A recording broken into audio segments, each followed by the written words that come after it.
Hi friends, ఈరోజు కథ పేరు చేయూత. రాసినవారు కనుకోజ్వల మనోహరాచారి గారు. యాదగిరికి సొంతిల్లు నిర్మించుకోవడం మీద పెద్దగా ఆసక్తి లేదు. హాయిగా ఎక్కడ పని చేస్తే అక్కడ నచ్చిన ఇల్లు చూసుకుని అద్దెకు ఉండడం అంటేనే ఇష్టం. ఈ రోజుల్లో సొంతింటి నిర్మాణం అంటే మాటలా? లక్షలు పోసిన ఫ్లాటే దొరకట్లేదు. మనం చేసే బోడి గుమస్తా నౌకరికి ఇంకా ఇల్లేం కడతాం? ఉన్నంతకాలం ఎక్కడ నచ్చితే అక్కడ అద్దెకి ఉంటూ కాలం గడిపేయడమే బెటర్ అనేది యాదగిరి భావన. భార్య గాయత్రి ఎన్నిసార్లు ఇల్లు కట్టమని అడిగినా ఏదో చెవి దగ్గర పోరు పెట్టినట్టే, చెవికెక్కనట్టే నటిస్తాడు. చివరికి తన వాదనతో భార్య నోరే మూయిస్తాడు. ఆఫీస్ నుంచి రాగానే గాయత్రి చిరుబురులాట. తనని చూసి అర్థం చేసుకున్నాడు యాదగిరి. ఉద్యోగం చేసుకునేటోళ్ళం ఒకరి దగ్గర పర్మినెంట్గా పని చెయ్యం కదా, అట్లాంటప్పుడు పర్మినెంట్గా ఇల్లు అవసరమా? ఈ మాట ఇప్పటికీ చాలాసార్లు అంటూ ఉంటాడు యాదగిరి. అతను పనిచేస్తున్నది తహసీల్ కార్యాలయంలో జూనియర్ అసిస్టెంట్గా మాత్రమే ఎదిగాడు. మరో 2 ఏళ్లలో జూనియర్ అసిస్టెంట్గాని రిటైర్ కాబోతున్నాడు. రిటైర్డ్ అయ్యాకనైనా ఎక్కడో ఓ చోట పర్మినెంటే కదా, అప్పుడేం చేస్తావు అంది విసుక్కుంటూ. అప్పటికి చూద్దాంలే అన్నాడు యాదగిరి. చూసినట్లే ఉంది. ఇంకా 2 ఏళ్ళైతే ఆ ముచ్చట తీరబోతుందిగా, అప్పుడు కూడా పరాయి కొంప తప్పేట్లు లేదు అంది దీర్ఘం తీస్తూ. చూడు గాయత్రి, పరాయి కొంప అనద్దు, కిరాయి కొంప అనాలి. ఈ కిరాయి ఇళ్లలో ఉండటం వల్ల చాలా లాభాలు ఉన్నాయి. ఒక ఇల్లు నచ్చలేదనుకో ఇంకో ఇంటికి వెళ్ళొచ్చు. ఇంటి ఓనర్ నచ్చకున్నా, చుట్టుపక్కలోళ్ళు నచ్చకున్నా ఇల్లు మారచ్చు. లట్టు బొట్టు సామాన్లు కొనుక్కోకుండా ఏవి అవసరమో కొనుక్కొని పొదుపు చెయ్యొచ్చు. ముఖ్యంగా నాకర్ చేస్తున్న ఊళ్ళోనే ఉండి రాకపోకల ఖర్చు మిగిల్చేయచ్చు. మొత్తం ప్రయోజనాలన్నీ ఏకరువు పెట్టాడు యాదగిరి. బాగానే మిగిల్చావులే, అంత పొదుపు చేసే మనిషికి ఇల్లు కట్టడం ఓ లెక్క అంటూ మరింత రుసరుసలాడింది. అమ్మ కోపంగా ఉంది. మళ్ళీ ఏమైంది నాన్న? ప్రశ్నించింది. అప్పుడే ఇంట్లోకి అడుగుపెట్టిన గౌరీ. ఆమె జగిత్యాల్లో ఇంటర్ 2వ సంవత్సరం చదువుతుంది. కొడుకు రాజేందర్ సిటీలో ఇంజనీరింగ్ చేస్తున్నాడు. గాయత్రి టీ తీసుకుని వచ్చి ముందు పెట్టింది. ఆ సమయం వచ్చినప్పుడు చూద్దాం గాని, ముందైతే ఈ అద్దెకు ఉండడం వల్ల వచ్చే కష్టాలు తీర్చు.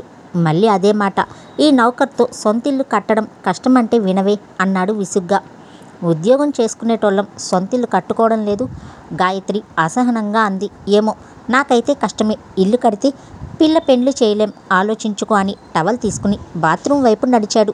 మీ అమ్మకు కాచిన కళ్యాణం వచ్చినా ఆగదని తెలుసు కదా అన్నాడు యాదగిరి. ఆ రోజు ఆఫీస్ నుండి ఇంటికొస్తూనే గుండె చేత్తో పట్టుకుని హాల్లో కుప్పకూలిపోయాడు యాదగిరి. ప్రకాశం ఫోన్ అందుకుని అంబులెన్స్కి ఫోన్ చేసి వివరాలు చెప్పాడు. 10 నిమిషాల్లో అంబులెన్స్ వచ్చింది. చుట్టుపక్కల వాళ్ళందరూ కూడా వచ్చారు. చుట్టుపక్కల వాళ్ళు 4-5 కలిసి అంబులెన్స్లో ఎక్కించారు. వాహనం బయలుదేరగానే వెంటనే దగ్గరలో ఉన్న జగిత్యాల ఏరియా ఆసుపత్రికి తరలించారు. గాయత్రితో పాటు వెంట ప్రకాశం కూడా బయలుదేరాడు. గాయత్రి ఫోన్ చేయడంతో పక్క ఊళ్ళోనే ఉన్న వాళ్ళ అన్నయ్య శ్యామ్ సుందర్ నేరుగా ఆసుపత్రికి వచ్చాడు. గంట గడిచాక ఆసుపత్రి వైద్యులు బయటకు రాగానే వాళ్ళతో వివరించాడు శ్యామ్ సుందర్. ప్రాథమికంగా చికిత్స అందించిన వెంటనే కరీంనగర్కి తరలించమని సలహా ఇచ్చారు డాక్టర్లు. యాదగిరి పరిస్థితి ఇబ్బందికరంగానే ఉంది. శ్యామ్ సుందర్ అక్కతో విచారించాడు. భర్త అనుకోని ఆపదకు గురి కావడంతో అయోమయానికి లోనైన గాయత్రి డాక్టర్లు చెప్పినట్లే చేయమంది. మరుక్షణం యాదగిరి వెంటిలేటర్ మీద కరీంనగర్లో ఓ కార్పొరేట్ ఆసుపత్రికి తరలించబడ్డాడు. హాస్పిటల్ సిబ్బంది వెంటనే జాయిన్ చేసుకుంది. అతని పరిస్థితి క్రిటికల్గానే ఉన్నట్టు తేల్చి వెంటనే చికిత్స ప్రారంభించారు.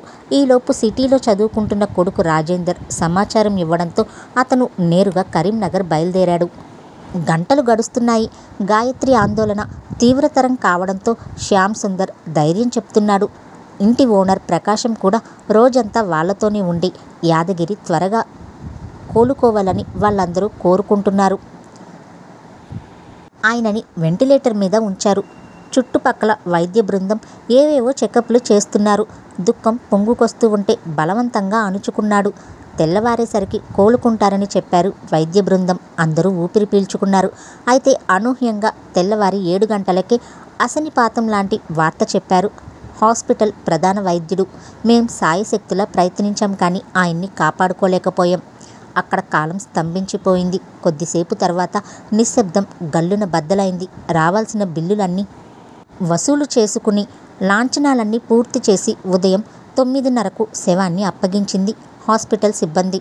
అప్పటికే ఒకరిద్దరు దగ్గరి బంధువులు ఆసుపత్రికి వచ్చి కలిసి వెళ్ళారు కూడా. ఇంటి ఓనర్ ప్రకాశం తిరిగి వెళ్ళిపోయాడు కావలసిన ఏర్పాట్లు చేయడానికి. 10 గంటలకు యాదగిరి మృతదేహాన్ని తీసుకుని వాహనం బయలుదేరింది. వెంట భార్య గాయత్రి, కొడుకు రాజేందర్తో పాటు శ్యామ్ సుందర్ కూడా ఉన్నాడు. మరి కాసేపట్లో ఊళ్ళోకి ప్రవేశిస్తామనగా ప్రకాశం నుంచి ఫోన్ వచ్చింది. రాజేందర్ ఫోన్ ఎత్తాడు. అటువైపు నుండి మాటలు పూర్తి కాకముందే రాజేందర్ మొహం తెల్లగా పాలిపోయింది. చేష్టలుడిగిపోయాడు. ఏమైంది రాజేందర్? ఎవరు ఫోన్ చేసింది? అతడి ఆందోళనను గమనించి అడిగాడు. ప్రకాశం అంకుల్ డెడ్ బాడీని ఇంటి దాకా తీసుకుని రావద్దు అంటున్నాడు అన్నాడు నీరసించిపోయిన వ్యక్తిలా. అదెట్లా కుదురుతుంది? తనెక్కడ నివాసం ఉంటే అక్కడికే తీసుకుని పోవాలి కదా. మధ్యలో ఎక్కడికి వెళ్తాం? ఇటివ్వు, నేను మాట్లాడతా. ఫోన్ లాక్కొని హలో అన్నాడు శ్యామ్ సుందర్ అట్నుండి. చెప్పానుగా బాబు, మా ఇంటికి కుదరదు, మరో చోటికి తీసుకుని వెళ్ళండి అంటున్నాడు ప్రకాశం. ఇదెక్కడి న్యాయం సార్? అద్దెకు ఉన్న మీ ఇంట్లోకి రానియకుండా ఉంటే వేరే వాళ్ళు ఎవరు రాణిస్తారు? ఆయన చనిపోయిన బాధలో మేముంటే మీరిలా మాట్లాడడం మాకు ఇబ్బందిగా ఉంటుంది. మీరు కూడా మమ్మల్ని ఇలా ఇబ్బంది పెడతారేంటి అన్నాడు అసహనం వ్యక్తం చేస్తూ ఆవేదన కలిగిన గొంతుతో. క్షమించాలి సార్, యాదగిరి ఆ పరిస్థితికి మేము బాధపడుతున్నాము. కానీ ఏం చేయలేని పరిస్థితి.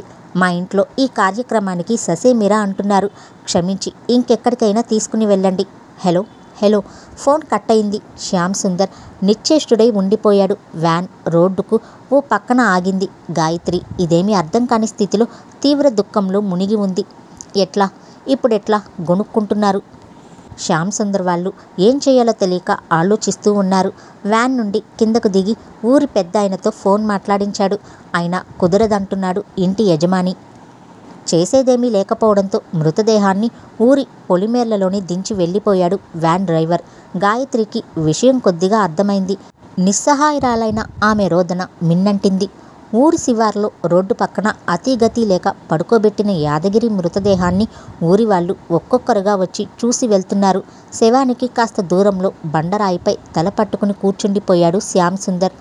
శవం పక్కనే కుటుంబ సభ్యులు అభాగ్య జీవుల్లా ఆలోచిస్తూ ఉండిపోయారు. ఇంతలో శ్యామ్ సుందర్ రాజేందర్ని దగ్గరికి పిలిచాడు. మీ చిన్నాన్నకు ఫోన్ చేసి విషయం చెప్పు, బాడీని ఊరికి తీసుకుని వస్తాము అని అన్నాడు. రాజేందర్ కూడా సరేనని వెంటనే తను పుట్టిన ఊళ్ళో ఉంటున్న చిన్నాన్న కైలాసంకు ఫోన్ కలిపాడు. ముందు జరిగిన విషయం చెప్పాడు. అట్నుండి అయ్యో అన్న బాధ కాసేపు మౌనంగా ఉండి మెల్లగా శవం అక్కడికే తీసుకుని వస్తున్నాం బాబాయ్ అన్నాడు. అట్నుండి కాసేపు నిశ్శబ్దం. రాజు తొందరపడకు, కొంచెం ఆలోచించు. మొన్నే ఇల్లంతా మరమ్మతులు చేసి సున్నాలు వేయించాము. రేపో ఎల్లుండో పండుగ చేసుకోవాలనుకుంటున్నాం. సడన్గా ఇక్కడికి ఎట్లా తెస్తారు? మనకు వేరే ఇల్లు లేదు కదా అన్నాడు నొచ్చుకుంటున్నట్లు. పక్కనే ఉండి ఆ మాటలు వింటున్న వాళ్ళు నోరెళ్ళబెట్టారు. సొంత తమ్ముడు, 2 అన్నదమ్ములకు చెందాల్సిన ఇంటిని తమ్ముడికి ఉద్యోగం లేదన్న జాలితో మొత్తం నీకే చెందుతుందని వదిలేసిన ఫలితం ఇక్కడ నా ఇల్లు తప్ప మీకు వేరే ఇల్లు లేదు కదా అని భావనని తన మాటల్లో ప్రస్ఫుటింపచేశాడు కైలాసం. రాజేందర్కు ఏం చెయ్యాలో తెలియడం లేదు. శ్యామ్ సుందర్ వైపు ఆదుర్దాగా చూసి మావయ్య మీ ఊరికి తీసుకుని వెళ్దాం అన్నాడు. ఇప్పుడు అదిరిపడ్డం తన వంతైంది. ఎటు తిరిగి తన వైపే తిరుగుతుందని ఊహించలేదు. అయితే వెంటనే స్పందించలేదు. మీ అత్తయ్యతో మాట్లాడతాను అని వెంటనే శ్యామ్ సుందర్ పక్కకు వెళ్ళాడు. 10 నిమిషాల తర్వాత జేవురించిన మొహంతో వచ్చాడు. అది కూడా కుదరడం లేదురా. నూతనంగా గృహప్రవేశం చేసి సంవత్సరం కూడా కాలేదు. కొత్త ఇంటికి మృతదేహాన్ని తీసుకుని రావడం అశుభంలా భావిస్తుందిరా మీ అత్తయ్య అన్నాడు నొచ్చుకుంటూ. గాయత్రి విషయం గ్రహించి బోరుమంది. కూర్చున్న చోటే తలను చేతుల్ని నేల మీద వాల్చి గగ్గోలు పెట్టింది. ఆమె రోదన అక్కడ అరణ్య రోదనే అయింది. అంతే తప్ప పరిష్కారం మాత్రం దొరకలేదు. రాజేందర్ గతంలో అద్దెకున్న ఇంటిగల ఆయనకు ఫోన్ చేశాడు. అంకుల్, మా నాన్న చనిపోయాడు. అద్దెకున్న ఇంటి వాళ్ళు రావద్దన్నారు. మీరంటే నాన్నకు చాలా ఇష్టం కదా. ఆయన్ని మీ ఇంటి నుంచి అంత్యక్రియలకు తీసుకుని వెళ్తాం అంకుల్ ప్రాధేయపడుతున్నట్లుగా అన్నాడు. వాళ్ళు కూడా ఏం మాట్లాడలేదు. అయినా వాళ్ళైనా చివరికి వెళ్ళేది శ్మశానానికే కదా. అయిన వాళ్లకు నిజాయితీకి నిలువుటద్దంలా చేసేది రెవెన్యూ డిపార్ట్మెంట్లోనైనా అయినా అదనంగా ఒక్కరు రెవెన్యూ లేని వ్యక్తిగా తుది కంటా కట్టుబడిన ఆఫీస్ అక్కడ పనిచేస్తున్నా కూడా చేయి చాపే చోట పనిచేస్తూ ఏనాడు ఏ వ్యక్తి నుండి పైసా ఆశించని మనిషి, దొరికిన జీతంతోనే దొరలా బ్రతికిన వ్యక్తి ఈరోజు విగత జీవుడై భార్య బిడ్డల్ని రోడ్డున పడేయడంతో పాటు తను రోడ్డు పాలయ్యాడు. ఆయన చాలా కదిలిపోయాడు. అర్ధాంతరంగా యాదగిరి చనిపోవడం పట్ల చాలా బాధపడ్డాడు. కానీ మా ఇంట్లో మొన్నే శుభకార్యం అయింది బాబు, చూసే వాళ్లకు బాగుండదు కదా. రాజేందర్ మరి ఇంకెక్కడికి తీసుకుని వెళ్తాం అని అడిగాడు. నేను ఇప్పుడే వస్తున్నాను అన్నాడు. వచ్చి ఏం చేసేది? రాజేందర్ కళ్ళనీళ్ల పర్యంతం అయ్యాడు. శ్యామ్ సుందర్ దగ్గరగా వచ్చాడు. తన మేనత్తకు ఫోన్ చేయమన్నాడు. నిదానంగా రాజేందర్ అయిష్టంగానే ఫోన్ చేశాడు. ఏడుస్తూ విషయమంతా చెప్పాడు. అక్కడికి తీసుకుని వస్తామత్తయ్య డాడీని అన్నాడు. నిజమే కదా, ఈ లోకంలో తనకంటూ సొంత పాకో గుడిసో లేని దౌర్భాగ్యుల దుస్థితి చివరికి ఇట్లా అయిపోయింది. మేడ మీద మేడలు నిర్మించుకున్న దొరలా బ్రతికిన తనకంటూ తనదంటూ ఓ గూడు లేకుంటే నేరుగా సుకానంలోనే చచ్చిపోవాలని మానవత్వం లేని ఈ సమాజానికి గుర్తు చేస్తున్నాడు. అతని అంతిమ సంస్కారం, కర్మకాండలకు తగిన ఏర్పాట్లు ఎక్కడ చేసుకోవాలో ఎట్లా చేసుకోవాలో ముందు జాగ్రత్త పడని వ్యక్తిగా తన దయనీయ స్థితిని 10 మందికి ప్రదర్శిస్తున్నాడు.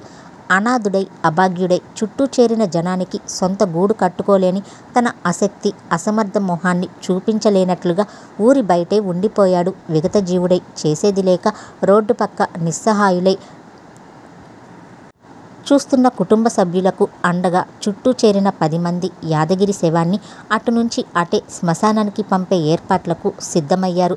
కర్మకాండలకు అంతిమ దశలో చేయూతనిచ్చేందుకు ఏళ్లుగా కృషి చేస్తున్న స్వచ్ఛంద సంస్థ వ్యవస్థాపకుడు రాజేందర్ చేతిలో ఓ తాళం చెవి ఉంచాడు. ఊరి శ్మశానానికి ఆనుకుని తను నిర్మించిన ఒక సంస్థ వసతి గృహానికి చెందినవి ఆ తాళం చెవులు. ఒకరోజు కాదు, కర్మకాండలన్నీ పూర్తి చేసుకునే వరకు కుటుంబమంతా అక్కడ ఎట్లాంటి ఇబ్బందులు లేకుండా జరిపించుకోవడానికి నిర్మించిన భవనమది. వెళ్ళండి అన్నాడు దారి చూపిస్తూ. నడి సంద్రంలో కొట్టుకుపోతున్న నావికుడికి మరపడవ దొరికినట్లు ఆ కుటుంబ సభ్యుల మొహాల్లో తాత్కాలిక ప్రసన్నత. అంతే. వచ్చిన 10 మంది బంధువులు చుట్టూ చేరిన వారితో కలిసి కొడుక్కి ఆసరా పట్టారు. భార్యాబిడ్డలు వెన్నంటి రాగా విగత జీవుడైన యాదగిరి శ్మశానం వైపు తరలి వెళ్ళిపోతున్నాడు. అంతిమ సంస్కారాలతో పాటు కర్మకాండలకు తానే ఆధారమన్నట్లు శ్మశానం ముందు పెద్దగా విరబూసుకున్న రావి చెట్టు దాని ముందున్న వసతి గృహం చేతులు చాచి ఆహ్వానిస్తుంది.